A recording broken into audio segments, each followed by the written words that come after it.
Hey everybody, Jeff Bates is my name. Dole Whip Dad is this channel. I'm glad you're here. If it's the first time you've ever been here, I appreciate you stopping by.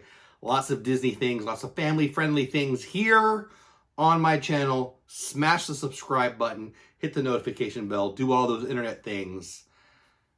I appreciate you even considering it. Let's talk Child Online Privacy Protection Act for hopefully the last time ever. All right, so I'm going to start right here with some of you aren't going to want to hear this. Some of you aren't going to like this news. Some of you are going to disagree with me. Some of you are going to even be mad, I bet.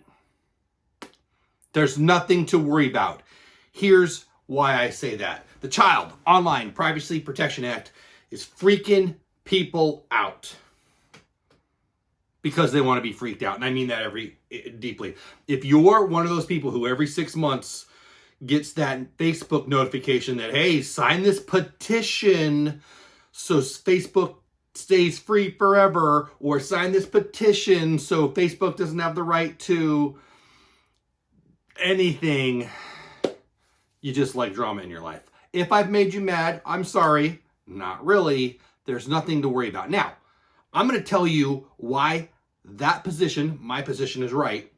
I'm going to give you the facts that I have, that I've looked up, that I've made phone calls.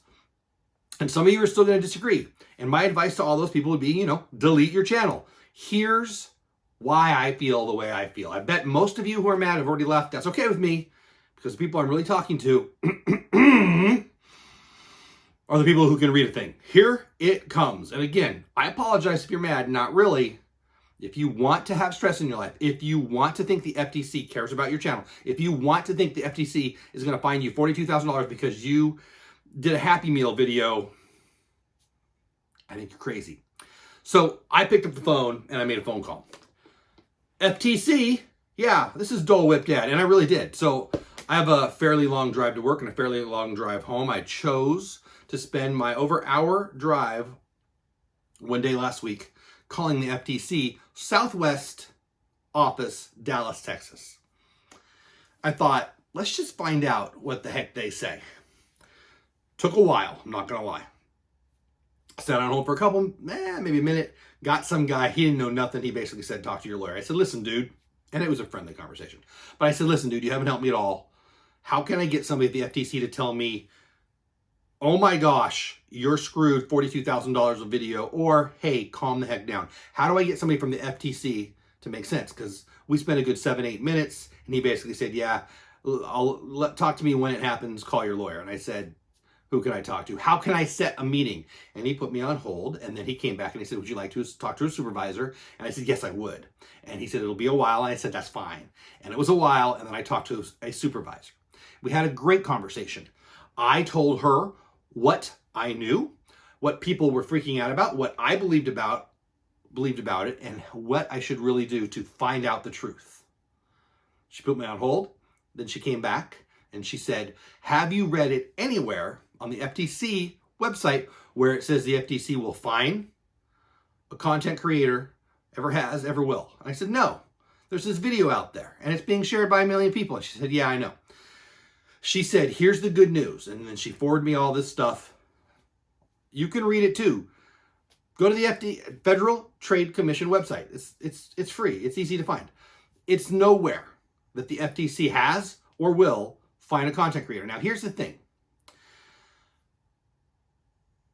What I said to her was, how I understand it is, the FTC fined Google, and they fine organizations. They have not and they never will fine individuals. They listen to individuals. They protect individuals. Tell me I'm wrong, Mrs. FTC lady. She said, no, that's exactly right.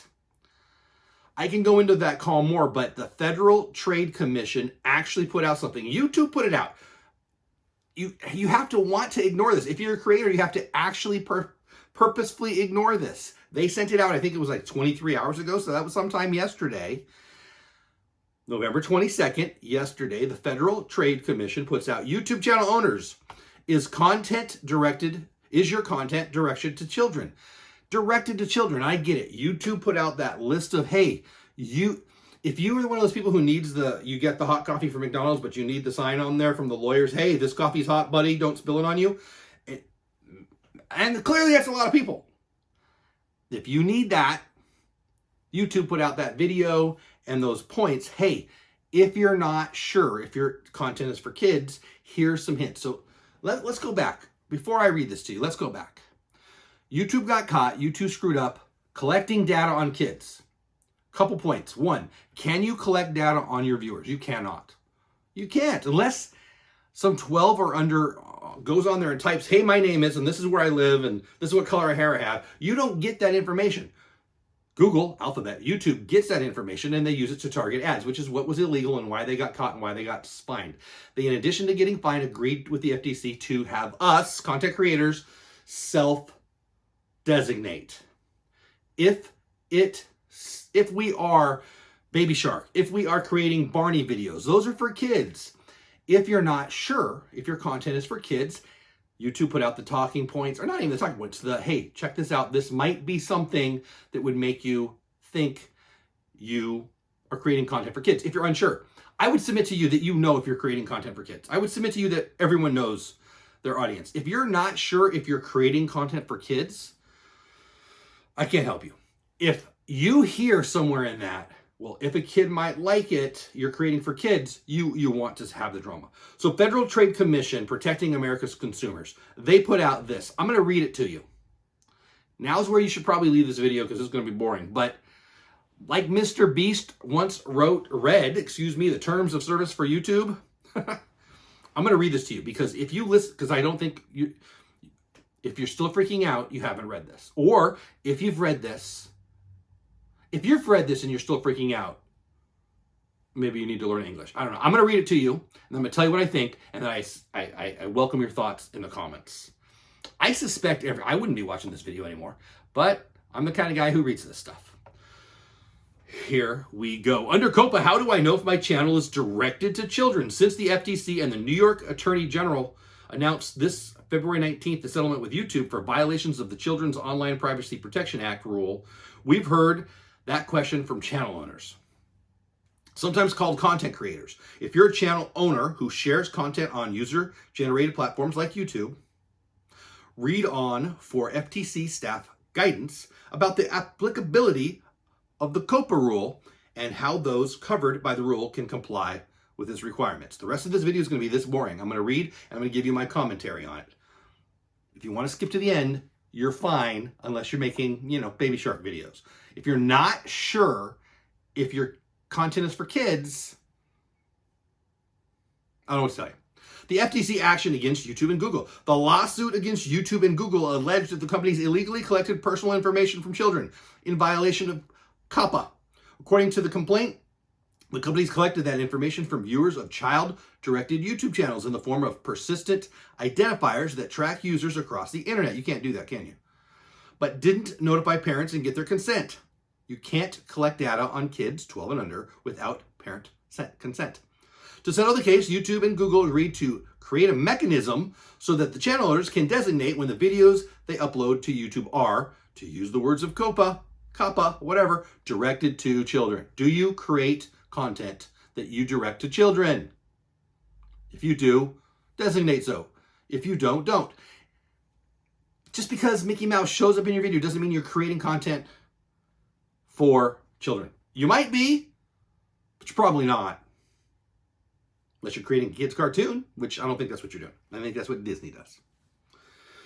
Moving on, second paragraph in the second section there. The FTC enforces the law through the COPPA rule. COPPA, doesn't matter. It's just was that an anagram? In general, COPPA or COPPA requires operators of commercial websites and online services that are directed to children. More about that in a minute, to provide notice and obtain verifiable parental consent before they collect personal information from kids under 13. Again, I would submit to you, you can't do that. Unless the kid actually puts a comment in there and gives you the information, you couldn't do that if you wanted to. The rule defines personal information to include obvious things like a child's first and last name or home address, but that's not all. Personal information also covers what are called persistent identifiers, behind-the-scenes code that recognizes a user over time and across different sites or online services. That could be an IP address or a cookie when it's used to serve targeted ads. Keep in mind that an operator also might be collecting personal information through an open comment field. Ooh, did I just say that? On its site or service that allows user under 13 to make personal information publicly available, like in the comments.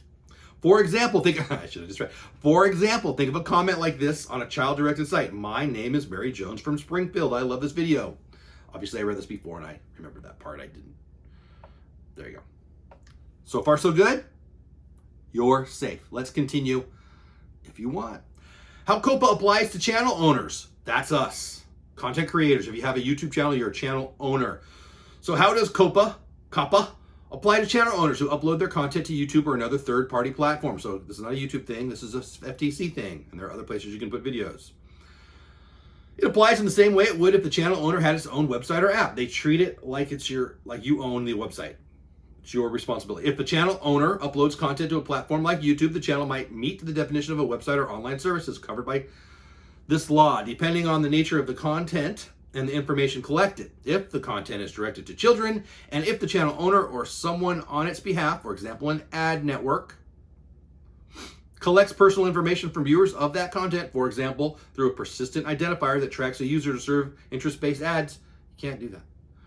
The channel is covered by this law. Once this law applies, the operator must provide notice, obtain verifiable parental consent, and meet other requirements. For information on how to comply with that, please visit the FTC's COPPA page. They've got a six-step compliance thing for your business. So if you're Ryan's Toys Reviews, if you're Baby Shark Unlimited, if you're, I don't know, little kid stuff, 12 and under stuff, just that stuff, you're having a bad day, you lost your channel. But the bulk of you, if you're a travel agent, they actually use this in here. If you're a Disney content creator, you have nothing to worry about. So saith me.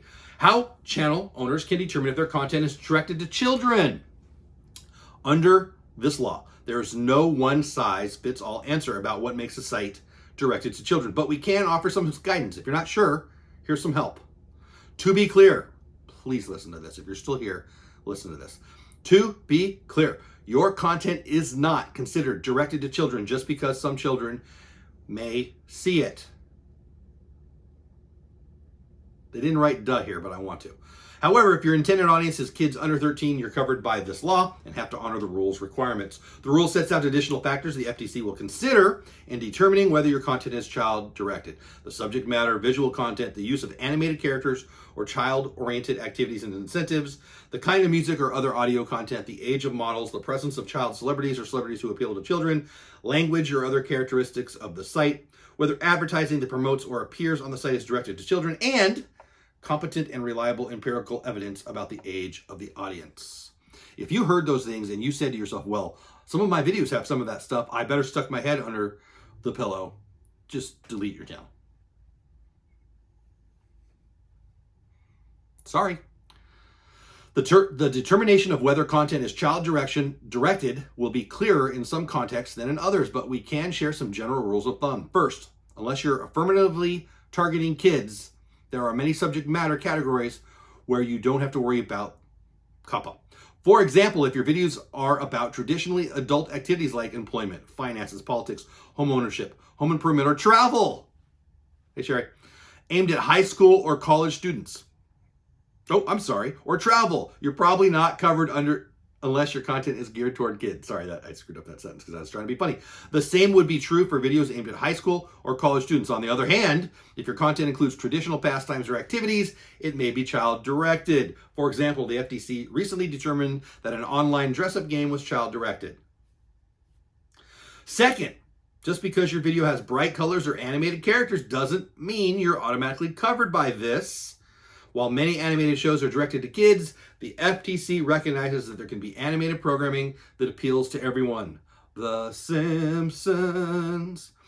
Third, the complaint in the YouTube case offers some examples of channels the FTC considered to be directed to children. For example, many content creators explicitly stated in their About section of their YouTube channel that their intended audience was for children under 13. Other channels made similar statements in communications with YouTube. In addition, many of the channels featured popular animated children's programs or showed kids playing with toys or participating in other child-oriented activities. Some of the channel owners also enabled settings that made their content appear when users searched in the names of popular toys or animated characters. Want to see the FTC's analysis in context? Read pages 10 through 14 of the YouTube complaint. Go to this page, click on the link. Listen, there's nothing confusing here, okay? Nothing. If you're making videos for kids 12 and under, you're going to have to report that, and you're going to have to find someplace else to go because all your revenue is going to go away. All your revenue is going to go away.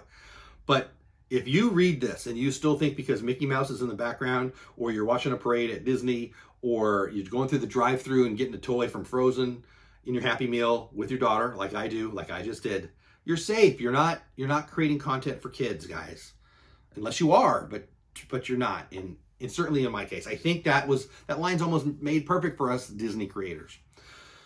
Finally, if you've applied the factors listed in the rule and still wonder if your content is directed to children, it might help you to consider how others view your content and content similar to yours. Do other people think your stuff's for kids? For instance, me. I have a community of people, friends, viewers, subscribers. They're not kids. I work with kids, and they're not kids. I can't even get my own kids to watch my stuff. I don't know what else to say about that.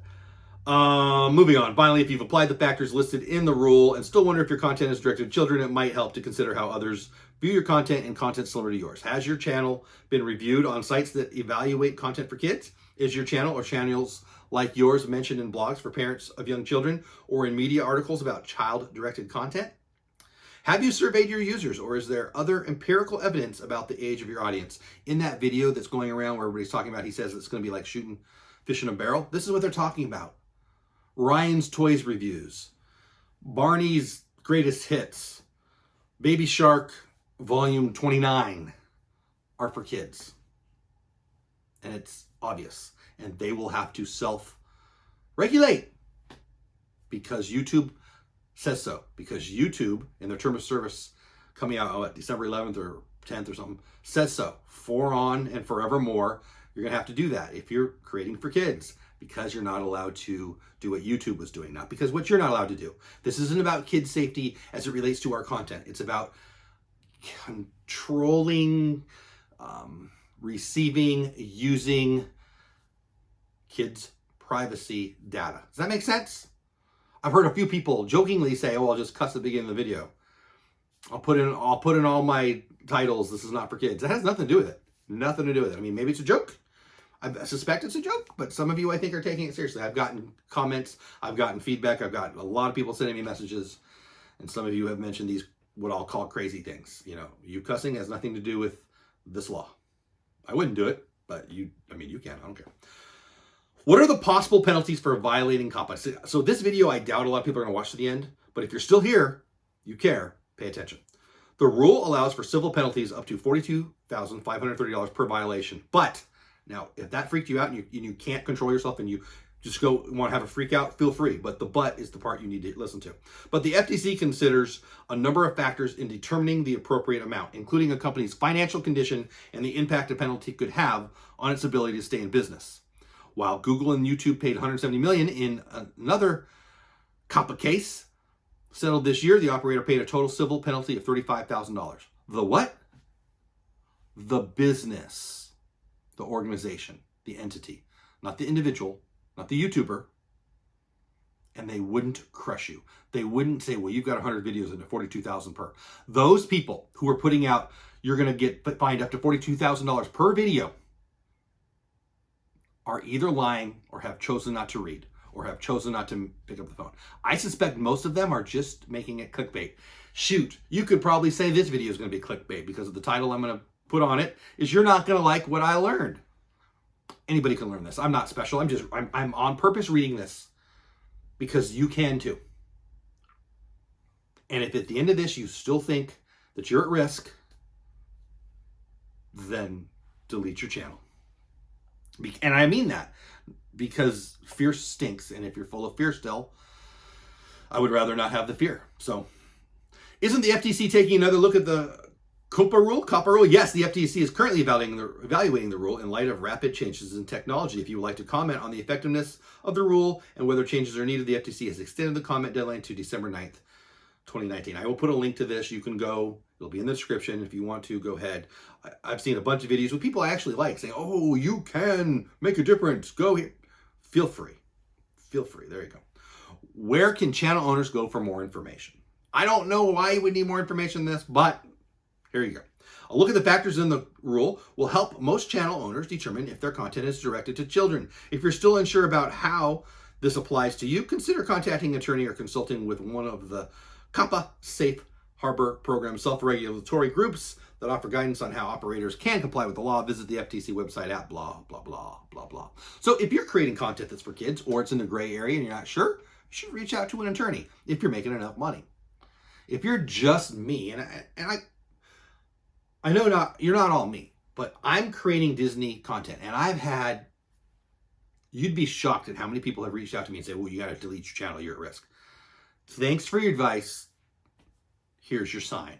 I'm not at risk. I will take on that risk, whatever it is. If you think it's a high risk, I think it's a very low risk. I'm going to take on that risk and I'll be fine with it. And if I'm wrong, they'll fine me $42,000 per, and you'll read about it in the paper. But content creators like us are not at risk. If you're doing stuff for kids 12 and under, you know you're doing it. If you're not sure if you're doing it, I would submit to you you're not doing it, or you're not that bright. If you're not sure, call your attorney. I'm sure.